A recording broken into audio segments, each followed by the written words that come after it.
En 1995, una chica desapareció misteriosamente en un centro comercial. Pasaron 12 largos años sin respuestas, hasta que de repente, algo salió a la luz. Marcus Williams, un guardia de seguridad con más de 2 décadas de experiencia, se ajustó el uniforme y revisó su radio antes de comenzar su turno. Ese día no era cualquier día. Después de 3 meses de remodelación, por fin iban a derribar un viejo almacén detrás del área de comida en el Westfield Shopping Center. Y aunque Marcus ya estaba acostumbrado a que los centros comerciales siempre escondieran sorpresas, jamás se imaginó lo que estaban a punto de descubrir bajo esas paredes.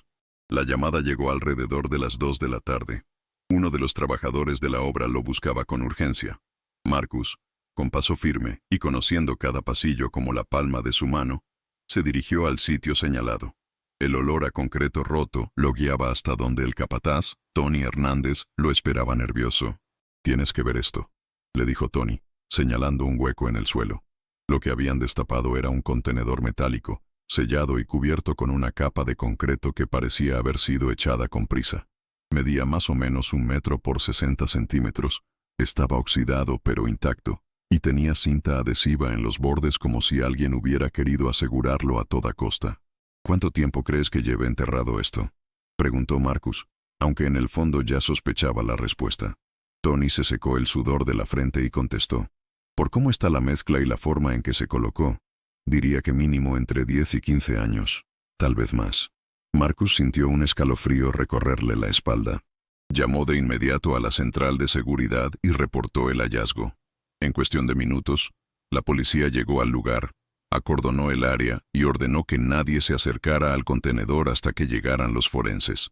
El ambiente en el centro comercial cambió por completo. Lo que había empezado como un día de reapertura, ahora se sentía como el escenario de una película de terror. Cuando los especialistas lograron abrir el contenedor, un silencio sepulcral se apoderó del lugar. Dentro encontraron restos humanos envueltos en una manta desgastada, junto con un colgante en forma de corazón y una pequeña mochila escolar. La escena era perturbadora, y Marcus, que había visto de todo en su carrera, se quedó helado. Los forenses confirmaron que se trataba de una joven que llevaba más de 1 década muerta. De inmediato, los investigadores comenzaron a revisar los reportes de desapariciones de los años 90. La descripción coincidía con un caso que había estremecido a toda la ciudad en 1995. El de Sarah Mitchell, una chica de 15 años que desapareció sin dejar rastro mientras hacía compras con su madre. La noticia se propagó como pólvora. Vecinos, reporteros y curiosos llegaron al centro comercial, tratando de ver lo que sucedía. Para muchos el caso de Sarah era una herida abierta que jamás había cerrado. Su desaparición había marcado a toda una generación. Y ahora, con ese hallazgo, las viejas preguntas volvían a atormentar a todos. ¿Quién la secuestró? ¿Por qué la ocultaron en ese lugar? ¿Cómo nadie lo descubrió antes? Marcus observaba todo con un nudo en la garganta. Recordaba perfectamente el día en que Sarah desapareció. Él ya trabajaba ahí y había participado en la búsqueda inicial. Jamás olvidó el rostro de la madre de la chica, llorando y suplicando por ayuda. Y ahora, después de 12 años, el misterio volvía a su vida como una sombra imposible de ignorar. La policía interrogó a los trabajadores de la remodelación, pero ninguno sabía nada más allá del hallazgo. Todo indicaba que alguien, en el pasado, había aprovechado la construcción del centro comercial para esconder el contenedor. La idea de que un asesino pudiera haber caminado por los mismos pasillos que ahora recorrían cientos de familias, helaba la sangre de todos. Los investigadores desempolvaron los archivos del caso Mitchell. En aquel entonces, se pensaba que Sarah había sido víctima de una red de trata o que se había escapado voluntariamente. Pero ahora, con el cuerpo hallado tan cerca del lugar de su desaparición, esas teorías se desmoronaban. El asesino no solo la había retenido, sino que también había planeado cuidadosamente cómo ocultar sus restos. Marcus fue llamado a declarar. Les contó a los detectives que recordaba a un guardia de seguridad que trabajaba en el centro comercial durante los 90 y que desapareció poco después del caso. Un hombre callado, reservado y extraño. Su nombre, Richard Coleman. La policía tomó nota de inmediato, pues el dato coincidía con reportes antiguos que lo señalaban como alguien digno de investigación. Conforme avanzaban las pesquisas, Salió a la luz que Richard había sido despedido en 1996 sin dar explicación. Desde entonces, nadie sabía nada de él. No tenía dirección conocida, ni cuentas bancarias activas. Era como si se hubiera tragado la tierra. Para los investigadores, esa pista se convirtió en la más sólida de todo el caso. Mientras tanto, la familia de Sarah recibió la confirmación de que los restos pertenecían a ella gracias a las pruebas de ADN. El dolor fue indescriptible. La madre, con lágrimas en los ojos, declaró ante la prensa: «Por fin sabemos dónde está mi hija, pero ahora quiero justicia». La policía intensificó la búsqueda de Richard Coleman. Revisaron registros antiguos, interrogaron a excompañeros de trabajo y hasta rastrearon familiares lejanos. Lo inquietante fue descubrir que no había dejado huella alguna. No pagaba impuestos. No había registros médicos ni de empleo. Era como si hubiese planeado desaparecer desde el principio. Los detectives también revisaron las cámaras y planos antiguos del centro comercial. Descubrieron que el almacén donde se halló el contenedor no aparecía en los planos originales. Había sido construido como una ampliación improvisada meses después de la desaparición de Sarah. Eso levantó la sospecha de que alguien, con acceso interno, había manipulado la construcción para crear un escondite perfecto. Marcus, cada vez más inquieto, empezó a recordar detalles que en su momento había pasado por alto. Recordó que Richard tenía un extraño interés por vigilar las áreas menos concurridas del centro comercial. Siempre se ofrecía a cubrir turnos nocturnos y solía merodear cerca de las salidas de emergencia. En aquel tiempo, todos pensaban que era solo un guardia obsesionado con su trabajo, pero ahora esas actitudes parecían señales claras de algo más oscuro. Un nuevo hallazgo dejó a todos sin aliento. En la vieja taquilla de Richard, olvidada en un almacén del personal, encontraron un cuaderno lleno de anotaciones. En él había dibujos, horarios y descripciones de chicas jóvenes que frecuentaban el centro comercial en los 90. Entre esas páginas aparecía repetidamente el nombre de Sarah Mitchell. Ese descubrimiento convirtió a Richard en el principal sospechoso. El caso dejó de ser un misterio sin resolver para transformarse en una cacería. Pero había un problema. Encontrarlo después de tantos años era como buscar un fantasma. Las autoridades decidieron difundir el rostro de Richard Coleman en noticieros y periódicos, usando las fotos de archivo de cuando trabajaba como guardia. También crearon una proyección digital de cómo podría lucir después de más de una década desaparecido. El caso volvió a ocupar titulares en todo el país, y pronto comenzaron a llegar llamadas de personas que aseguraban haberlo visto en diferentes lugares. Un testigo afirmó haberlo reconocido en un pequeño pueblo del estado vecino, trabajando como mecánico bajo un nombre falso. Otro dijo haberlo visto en un albergue para indigentes. Aunque varias pistas resultaron ser falsas alarmas, la policía comenzó a estrechar el cerco. Marcus seguía de cerca cada novedad.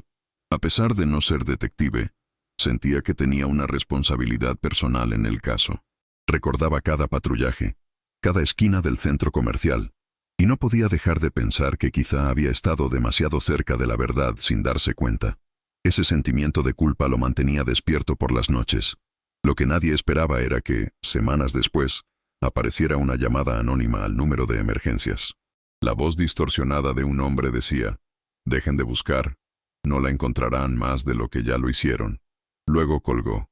El número era imposible de rastrear, pero para los investigadores fue una señal clara. Richard o alguien relacionado con él seguía vivo y estaba observando. Ese mismo día, en una revisión más exhaustiva de los archivos del centro comercial, se descubrió que Richard no había trabajado solo. Había otro guardia de seguridad que coincidía en casi todos sus turnos, un hombre llamado Paul Jenkins. Aunque nunca había sido considerado sospechoso, de repente su nombre cobró un significado completamente nuevo. La policía localizó a Paul Jenkins, que aún vivía en la ciudad, ahora retirado y con una vida aparentemente tranquila. Cuando lo entrevistaron, negó cualquier relación con la desaparición de Sarah, pero sus respuestas eran evasivas. Decía no recordar detalles. Aseguraba que apenas trataba a Richard y que no sabía nada de su paradero. Sin embargo, su nerviosismo lo delataba. Al revisar sus antecedentes, encontraron algo inquietante. Paul había sido acusado en los años 80 de acoso a menores, Pero el caso nunca prosperó por falta de pruebas. Ese dato encendió todas las alarmas. Los detectives comenzaron a sospechar que quizá no se trataba de un asesino solitario, sino de dos hombres trabajando juntos. Marcus fue llamado nuevamente para aportar más información. Recordó que, en varias ocasiones, vio a Paul y Richard conversando en los pasillos oscuros del centro comercial, siempre en voz baja. En ese momento no le dio importancia, pero ahora entendía que quizá planearon todo desde dentro, aprovechando su posición como guardias para moverse sin levantar sospechas. La hipótesis tomó fuerza. Richard pudo haber sido el ejecutor, pero Paul quizá fue cómplice, ayudando a cubrir turnos, manipular cámaras o distraer a otros empleados.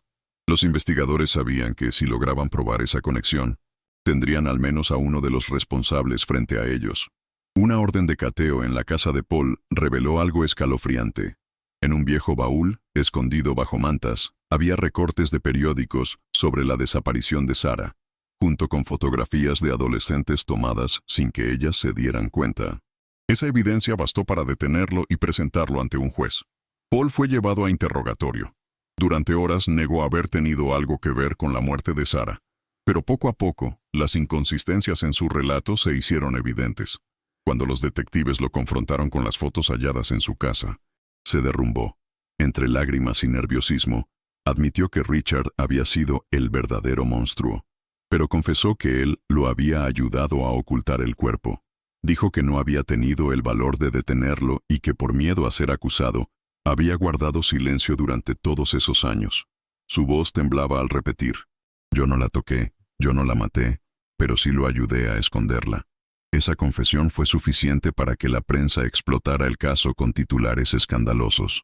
La ciudad estaba indignada.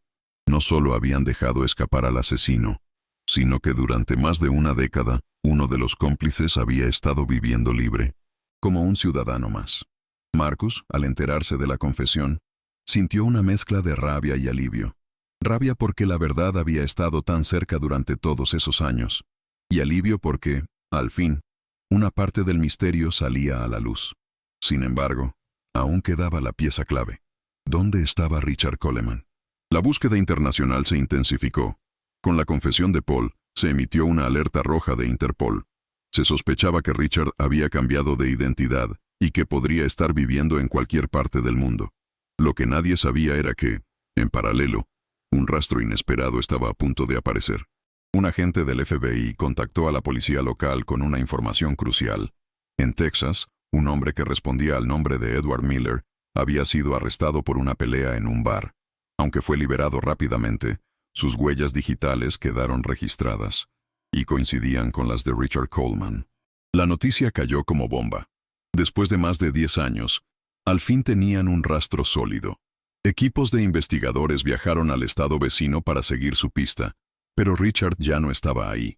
Había abandonado el pueblo apenas días después del incidente, como si supiera que lo habían descubierto. Lo que encontraron en el cuarto de hotel que ocupó fue aún más inquietante. Recortes de periódicos sobre Sarah Mitchell, anotaciones de horarios de autobuses y, lo más perturbador, fotos recientes de chicas jóvenes tomadas en centros comerciales de diferentes ciudades. Era evidente que no había dejado atrás sus obsesiones. Marcus, al enterarse de ese hallazgo, sintió un vacío en el estómago. Si Richard seguía activo, significaba que Sarah no había sido su única víctima, y que probablemente había más familias viviendo el mismo infierno. La prensa convirtió a Richard en uno de los hombres más buscados del país. Su rostro estaba en noticieros, revistas y hasta carteles en las calles. La ciudad entera vivía con miedo, preguntándose si en algún momento él podría regresar al mismo lugar donde todo había comenzado. La investigación reveló algo aún más oscuro. En los años posteriores a la desaparición de Sarah, al menos 3 adolescentes habían desaparecido en diferentes estados bajo circunstancias similares. Todas fueron vistas por última vez en centros comerciales. Aunque no había pruebas directas, el patrón coincidía demasiado con el modus operandi de Richard. Los detectives comenzaron a sospechar que Sarah pudo haber sido solo la primera víctima conocida de una serie de crímenes mucho más extensa. La posibilidad de que hubiera decenas de casos sin resolver relacionados con él estremeció a la opinión pública. Paul Jenkins, Desde prisión, intentó negociar con la fiscalía. Aseguraba que podía ayudar a dar con Richard si le reducían la condena. Decía que Richard tenía ciertos rituales y que siempre volvía a lugares donde se sentía en control. Según él, era cuestión de tiempo para que reapareciera cerca de otro centro comercial. Los investigadores consideraron la propuesta, aunque con cautela. No confiaban del todo en Paul, pero sabían que cada pista podía hacer la diferencia entre atraparlo o permitir que volviera a atacar. Así que decidieron usar esa información como base para vigilar discretamente varios centros comerciales estratégicos. Marcus, aunque oficialmente no formaba parte de la investigación, se mantuvo cerca. Sentía que había una conexión personal con todo aquello, como si de algún modo él estuviera destinado a ver el caso resuelto. Cada vez que entraba a patrullar el Westfield, su mirada se perdía en el lugar exacto donde habían hallado el contenedor, recordándole por qué no podía rendirse. Pasaron meses de silencio absoluto. Ni una pista, ni una llamada. Nada. Era como si Richard hubiera desaparecido del mapa otra vez. La tensión aumentaba, y la prensa comenzaba a especular con la posibilidad de que nunca lo atraparan. Entonces ocurrió algo inesperado. En un centro comercial de Arizona, una adolescente denunció haber sido seguida por un hombre que intentó hablarle en repetidas ocasiones. La descripción que dio coincidía casi a la perfección con la proyección digital de Richard Coleman. Las cámaras de seguridad confirmaron la sospecha. Un hombre de complexión delgada, cabello entrecano y una cicatriz visible en el cuello, había sido grabado merodeando por los pasillos. Aunque llevaba gorra y gafas oscuras, su manera de caminar coincidía con la de Richard. El video se hizo viral en cuestión de horas. La población exigía acción inmediata. La policía de Arizona desplegó un operativo en toda la zona, revisando hoteles, terminales de autobuses y estaciones de tren, pero nuevamente Richard se les escapó. Había dejado atrás una habitación de motel con recortes de periódicos recientes y otra libreta llena de notas. En esas páginas había algo inquietante. Richard escribía sobre la perfección en el silencio y describía centros comerciales como si fueran su territorio de caza. Lo más perturbador era una lista de fechas y ciudades, algunas ya tachadas, y otras con días aún por venir. La policía, ahora en alerta máxima, comenzó a coordinarse entre estados. Richard ya no era solo un fugitivo local, era una amenaza nacional. Equipos especiales empezaron a intercambiar información de vigilancia, desde boletines de hoteles hasta registros de peajes. Cada pequeño movimiento era monitoreado. Marcus, aunque ya no trabajaba directamente en seguridad del centro comercial, fue invitado a colaborar como consultor. Su experiencia con los patrones de Richard y los recuerdos del contenedor lo hacían un aliado invaluable.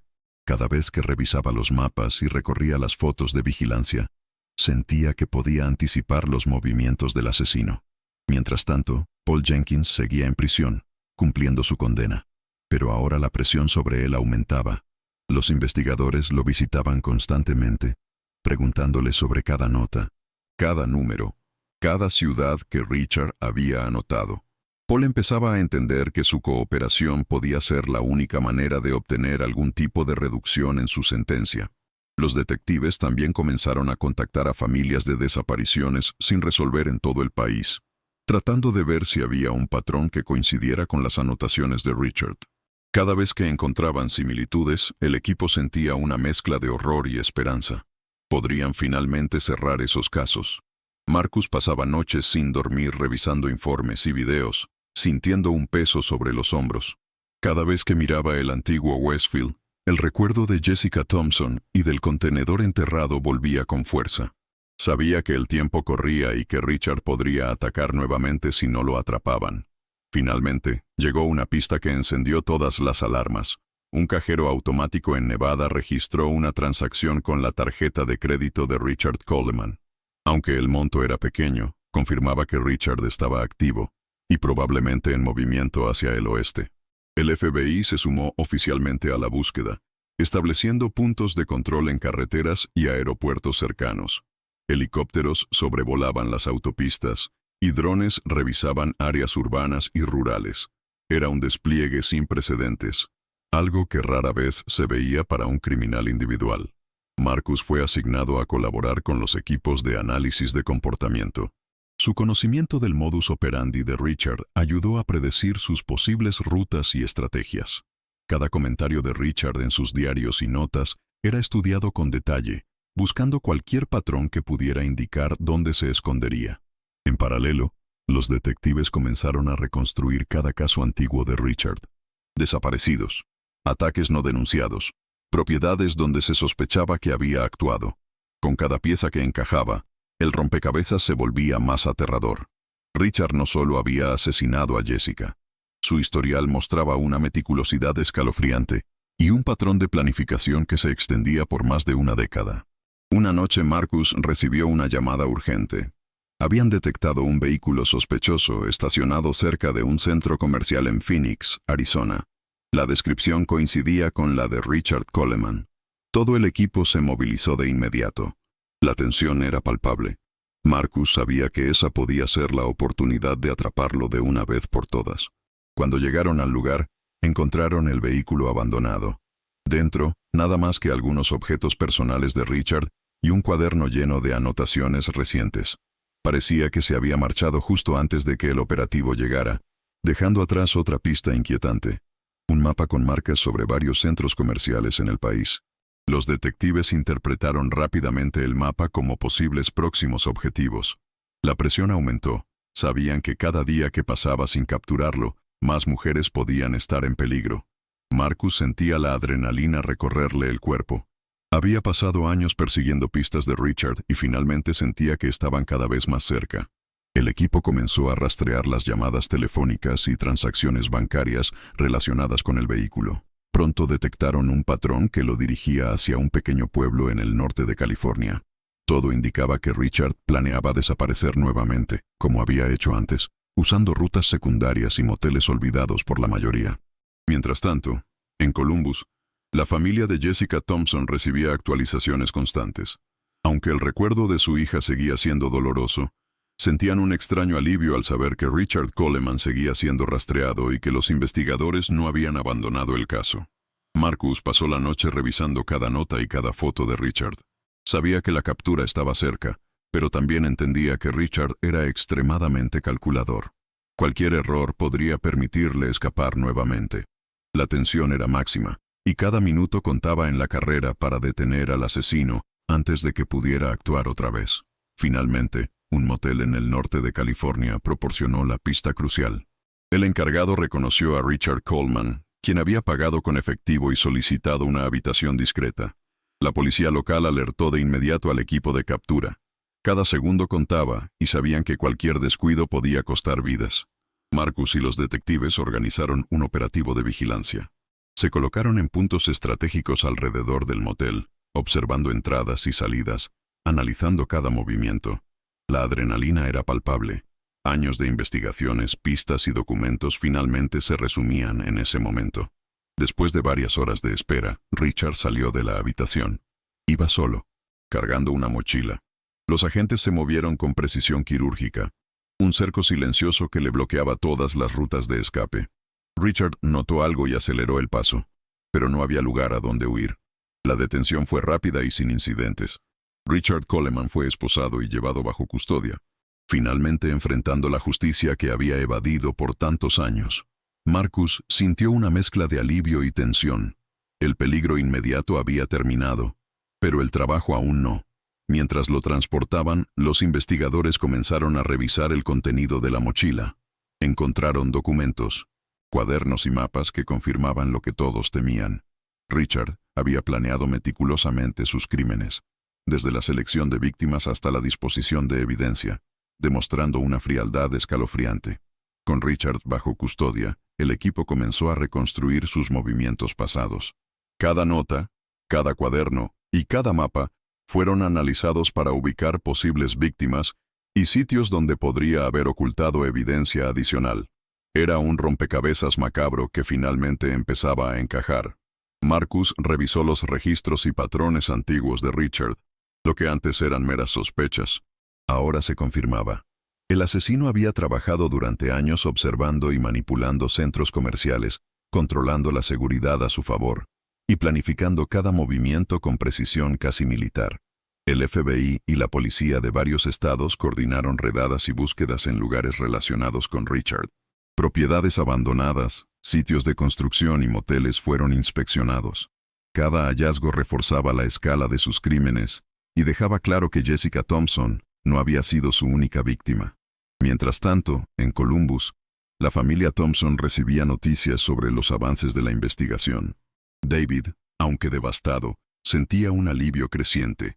Finalmente había esperanza de descubrir la verdad completa sobre la desaparición de su hermana. Jessica merecía justicia, y esta vez parecía que nadie podría detenerla. Durante un registro en un antiguo almacén vinculado a Richard, los investigadores encontraron varios contenedores sellados.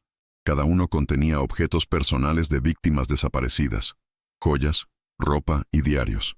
La evidencia era abrumadora, confirmando la meticulosidad de Richard y la magnitud de su historial criminal. La evidencia recolectada permitió reconstruir los últimos actos de Richard Coleman. Cada contenedor, cada objeto personal hallado, contaba una historia de manipulación, violencia y terror. Los detectives entendieron que habían capturado a un depredador metódico, cuya planificación había dejado a muchas familias en incertidumbre durante años. Con toda la información reunida, se preparó el juicio. Las pruebas eran abrumadoras: registros, diarios, testimonios de sobrevivientes y la evidencia física de las víctimas. El caso contra Richard Coleman no dejaba lugar a dudas, y su captura garantizaba que nunca más podría lastimar a nadie. Durante el juicio, los familiares de Jessica Thompson y otras víctimas encontraron un sentido de cierre. Sus testimonios ayudaron a reflejar el dolor y la pérdida que habían sufrido, mientras la justicia finalmente comenzaba a poner en orden los horrores que Richard había causado. Cada palabra, cada detalle, aseguraba que la verdad de lo ocurrido ya no podría ser ignorada. El veredicto fue un alivio largamente esperado. Richard Coleman fue condenado a cadena perpetua sin posibilidad de libertad condicional, y las sentencias adicionales por sus otros crímenes aseguraban que pasaría el resto de su vida tras las rejas. Justicia finalmente se había cumplido, y la memoria de Jessica y las demás víctimas quedaba protegida. Años después, los Thompson establecieron una fundación en memoria de Jessica, dedicada a la seguridad y protección de jóvenes y familias. Marcus, Detective Rivera y todo el equipo de investigación reflexionaban sobre la importancia de la perseverancia y la justicia. Lo que comenzó con una desaparición en un centro comercial había revelado una verdad aterradora, pero también demostró que la paciencia, la dedicación y la determinación podían finalmente hacer que la verdad prevaleciera. Jessica Thompson descansaba en paz, y su historia servía para proteger a otros y recordar que incluso los crímenes más oscuros pueden ser iluminados por la justicia.